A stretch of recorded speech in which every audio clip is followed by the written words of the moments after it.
At Christmas dinner, my mother-in-law introduced my replacement, saying, unlike some people who'd rather waste their lives painting while I carved the turkey. I smiled and pulled out my phone and showed the table my bank statement. $2 million in my personal account from 7 years of art sales.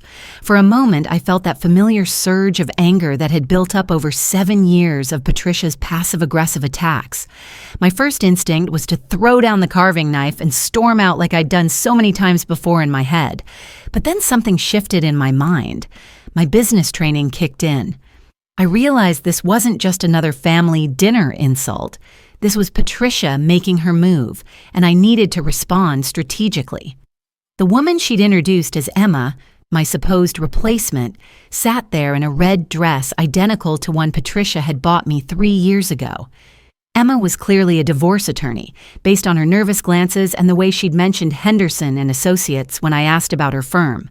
Patricia had orchestrated this entire evening, and I finally had the perfect opportunity to end this manipulation once and for all. Here's what you need to understand about my financial situation, because the numbers are what made this victory possible. I'm Meredith, and I've been married to James for 7 years. While Patricia spent those years dismissing my art career as a hobby, I was building a legitimate business empire. My paintings sell for anywhere from $15,000 to $45,000 each, and I complete about 30 pieces per year. The Whitmore Gallery takes a 40% commission, but that still leaves me with roughly $400,000 annually in art income alone. But the real financial power came from my grandmother's inheritance. She left me a 6-bedroom colonial in Westchester that I inherited 2 years before marrying James. The house was appraised at $850,000 when I inherited it, but after extensive renovations using my art income, it's now worth $2 million, according to the latest appraisal I commissioned 3 months ago. The prenup James insisted on made this property completely separate from marital assets. James works at his father Robert's company, making $85,000 per year in the same position he's held for 5 years. He pays me $2,400 monthly in rent for living in my house, which is actually below market rate for a property of this size. I have every email where he insisted on paying rent to maintain his pride as a provider. What James doesn't know is that I've been documenting everything for the past 6 months, ever since he drunkenly admitted his mother was working on a solution to our marriage problem. I'd been preparing for this moment systematically. I installed security cameras throughout the house 6 months ago and recorded every conversation Patricia had in my home. I consulted with Helen Rodriguez, the best divorce attorney in the county, who advised me to gather comprehensive evidence of any adultery or manipulation. I hired a private investigator named Marcus Chen, who confirmed that James had been meeting someone at the Ritz-Carlton every Tuesday afternoon, charging the hotel rooms to his father's corporate card. I also opened separate investment accounts and moved all my art income into protected trusts.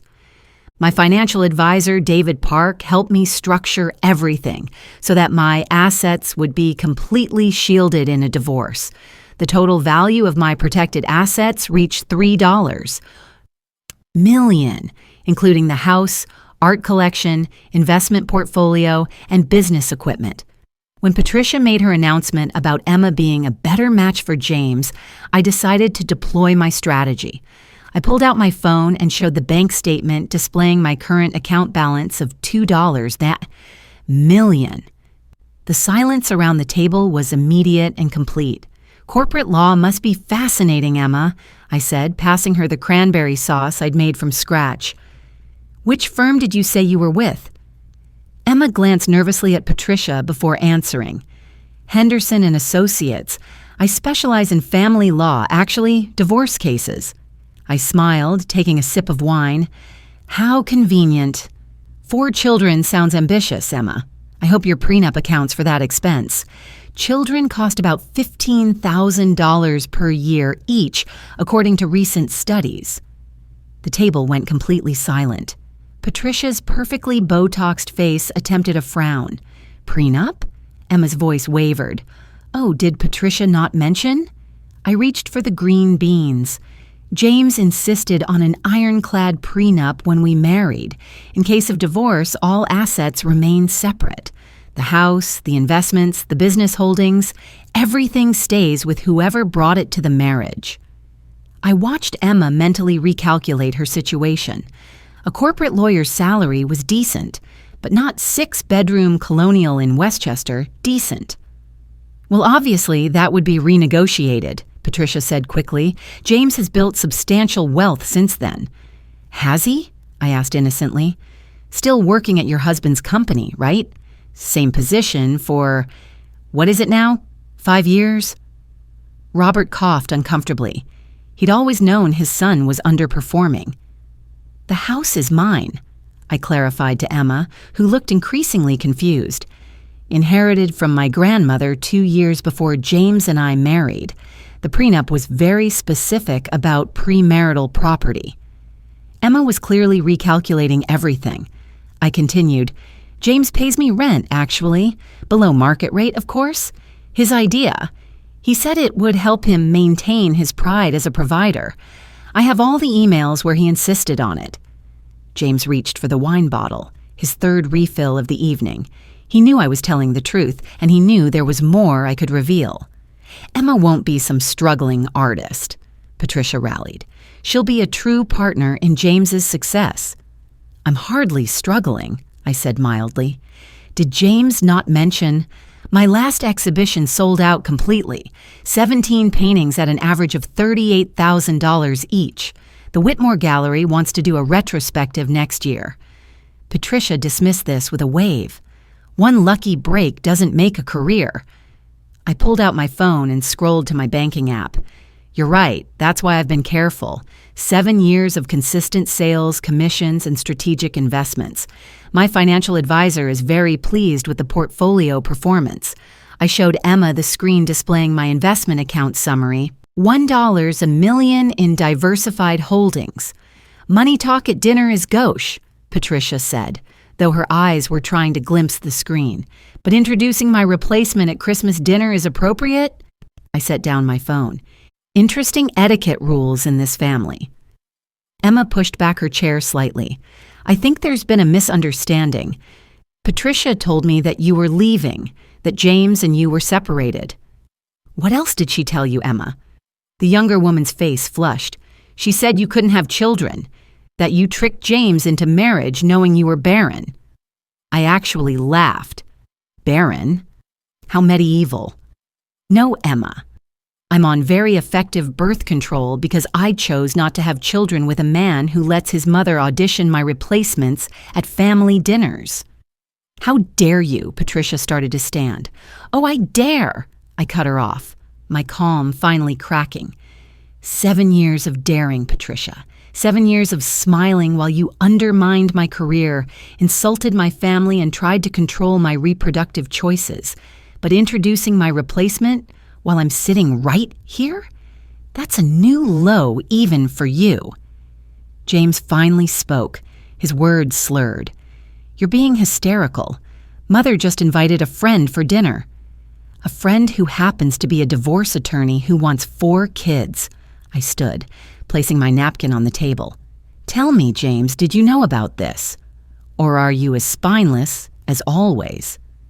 Don't speak to him that way, Patricia snapped. You've never appreciated what you have. A good man from a good family. A man who hasn't touched me in 6 months, I said, watching James turn pale. A man who opened a separate bank account 3 months ago. A man whose browser history shows he's been looking at apartments in the city. You went through my computer. James stood unsteadily. No, darling. You left it open on the kitchen counter right next to the credit card statement showing charges at the Ritz-Carlton on days you were supposedly at conferences. Robert's head snapped up at this information. The Ritz-Carlton, Tuesday afternoons usually, I supplied helpfully. Always the same room, always charged to the corporate card. That's for client meetings, James protested weakly. Which client? Because your secretary mentioned you don't have client meetings on Tuesdays. That's your golf afternoon, according to your own calendar. Emma was edging toward the door. Smart girl. I should go, Emma said quietly. This is clearly a family matter. Oh, don't leave on my account, I said. Stay for dessert. I made Patricia's favorite lemon tart from scratch. Of course, artists have so much free time after all. Stop this, Patricia hissed. You're embarrassing yourself. Am I? I pulled out my phone again. Should I play the recording from Thanksgiving where you told James's sister Vivian that you were handling the Meredith problem? Or the one from last month where you called that matchmaker? Patricia's face went from red to white. You recorded private conversations in my own home? Perfectly legal, I smiled. My lawyer confirmed it. Single-party consent state. Oh, that reminds me, James. You'll be getting a letter from my attorney after the holidays. I thought it would be nicer to wait until after Christmas. James sobered slightly. Your attorney? Like you discussed Emma privately with your mother? I gestured to the blonde who was backing toward the door. No, I think we're past private discussions. You want a divorce? Fine, but we're doing it on my terms, not your mother's timeline. You can't divorce him. Patricia stood, knocking over her wine glass. You're nothing without this family. That's when Robert's voice cut through the chaos. Sit down. We all turned to stare. Robert hadn't used that authoritative tone in years. Sit down, he repeated, then turned to Emma. Miss Weatherford, I apologize for this evening. My wife clearly misled you. Please accept my apologies. Emma nodded and practically ran for the door. I watched her leave, knowing she dodged a bullet she didn't even realize was aimed at her. Robert continued, his voice deadly calm. Would someone like to explain why my son has been charging hotel rooms to the company card? Dad, I can explain, James started, and why my wife has been arranging replacements for a marriage that isn't even over. She trapped him, Patricia burst out. She seduced him and then refused to give him children. I was protecting our legacy. Your legacy is a son who can't stand up to his mother, I replied. Some legacy. I dare because I'm done, I said, walking around the table to Robert. I'm sorry it has to end this way. You've always been kind to me. He nodded sadly. I'm sorry too, Meredith. You deserved better from this family. Dad, whose side are you on? James protested. The side of decency, Robert replied, which seems to be in short supply at this table. I gathered my coat from the hall closet, listening to the argument exploding behind me. As I reached the door, Robert appeared beside me. Meredith, wait, the house in the Hamptons. The one Patricia always claims they own? It's actually in my name alone. If you need a place to stay while you sort through the divorce. I smiled genuinely for the first time that evening. That's kind, Robert, but I'll be fine. I've been preparing for this for months. Your son's not a bad man, Robert, just a weak one, and Patricia loves him in her way. It's just a very damaging way. Robert nodded. For what it's worth, I think your paintings are extraordinary. I bought one. It's in my office. The storm series with the lighthouse. It reminds me that even in the worst storms, there's always light somewhere. I squeezed his hand. Take care of yourself, Robert. Don't let them drain all the light out of you. I left then, walking out into the crisp Christmas night. My phone buzzed with texts from James and Patricia, all demanding I return and apologize. I deleted them all and called my lawyer. Helen, yes, I know it's Christmas. It happened. Can we file on Monday? Within 2 weeks, I had filed for divorce and moved forward with my strategic plan. The divorce was remarkably straightforward thanks to the ironclad prenup and comprehensive documentation I'd gathered. James tried to claim marital interest in my art business, but my attorney easily demonstrated that all income and assets were separate property. The private investigator's evidence about James's affair at the Ritz-Carlton gave me additional leverage. James's employer, his own father, was not pleased to discover company credit cards had been used for personal hotel expenses. Robert quietly moved James to a lower position with a $25,000 salary reduction, bringing his annual income down to $60,000.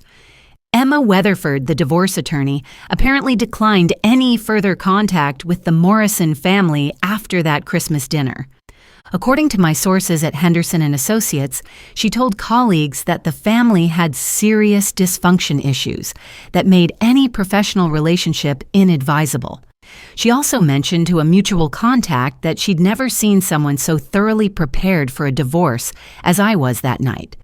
Patricia's matchmaking activities were also exposed during the divorce proceedings. I provided recordings of her conversations with multiple matchmakers, showing a pattern of deception about my marriage status. Several of these services terminated their contracts with her when they learned she had been misrepresenting the situation to potential matches. The financial outcome was exactly what I'd strategically planned. I retained 100% of my assets. The $2 DeWaite Million house, my $1 million investment portfolio, my art collection valued at $850,000, and my ongoing business generating $400,000 annually. James received exactly what he'd brought to the marriage, virtually nothing. My lawyer, Helen Rodriguez, was particularly impressed with my documentation. In 23 years of practice, she told me, I've never seen someone so thoroughly prepared for divorce proceedings. Your evidence was so comprehensive that opposing counsel basically gave up trying to contest anything. The recordings I'd made proved invaluable. Patricia's conversation with Vivian about handling the Meredith problem demonstrated premeditation in her matchmaking scheme. The call with the professional matchmaker showed she'd been actively seeking my replacement for months, lying about my marriage status to facilitate introductions. 6 months after the divorce was finalized, I bought a second property, a 2,000-square-foot studio space in Manhattan for $650,000 cash. The Whitmore Gallery retrospective exceeded all expectations, with 23 pieces selling for a total of $1 million. My waiting list for commission works now extends 18 months out, and I've raised my prices to $50,000, $75,000 per piece. James moved back in with his parents after the divorce, unable to afford his own place on his reduced salary and with no assets from the marriage. The irony wasn't lost on me. The man whose mother thought he deserved better was now sleeping in his childhood bedroom at age 35. Patricia's social standing in their community took a significant hit when word spread about her manipulation tactics. The country club, where she'd been a member for 15 years, quietly asked her to resign after several members complained about her behavior. Her bridge group disbanded, and she found herself increasingly isolated from the social circles she'd once dominated. Robert filed for legal separation from Patricia 8 months after my divorce was finalized. He moved into the Hamptons house he'd mentioned to me that night, and according to mutual acquaintances, he seemed happier than he'd been in years. He even started dating a widow from his golf club, someone who appreciated his quiet dignity. The most satisfying part came a year later when I ran into Emma Weatherford at a gallery opening in Manhattan. She approached me with a smile and said, "I owe you a debt of gratitude." That dinner was the most educational evening of my career. I learned more about family manipulation tactics in 2 hours than I had in 5 years of practice. She'd gone on to specialize in cases involving parental interference in marriages, using what she'd witnessed that Christmas as a case study in her presentations to other attorneys. "You handled that situation like a master class in strategic thinking," she told me. "I've recommended your approach to several clients facing similar situations." The lesson here is straightforward. Document everything, know your financial position, and never let anyone manipulate you through emotional tactics when you have strategic advantages. When someone tries to replace you at your own dinner table, make sure they understand exactly what they'd be gaining and what they'd be losing. Patricia handed me the perfect opportunity that Christmas night, but the real victory came from 6 months of careful preparation. I didn't just react emotionally to her manipulation. I had already gathered evidence, consulted professionals, and structured my assets for maximum protection. I spent weeks documenting every interaction with Patricia, creating detailed logs with timestamps of her undermining comments and manipulation attempts. I kept spreadsheets tracking all financial impacts of her interference, from the stress-related medical bills to the time lost dealing with her schemes. I photographed every piece of evidence and recorded conversations when legally permissible. My attorney explained that in our state, comprehensive documentation was the key to protecting assets in divorce proceedings. The financial advisor showed me how to structure my art business and investments to maintain complete separation from marital property. I consulted with the private investigator who confirmed not just James's affair, but also Patricia's pattern of contacting matchmakers and potential replacements. The financial impact was staggering when I calculated the total cost of Patricia's manipulation over 7 years. Her interference had cost me approximately $75,000 in lost opportunities, stress-related expenses, and time diverted from my art career. But my strategic response saved me from losing millions in a contested divorce. Strategy beats emotion every time. Documentation beats denial. And self-respect beats tolerating people who would rather attack your worth than acknowledge their own failures. I learned this lesson completely, and now I'm building a life with people who understand the difference between partnership and parasitism. The numbers don't lie, and neither should you. When you invest in building your own success, make sure you protect it properly.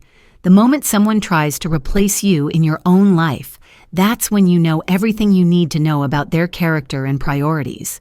If you're facing something similar, the key to protecting yourself is preparation. Start documenting everything immediately. Consult with professionals before you need them. Structure your assets to maintain control. And remember, when someone shows you who they are through their actions, believe them the first time.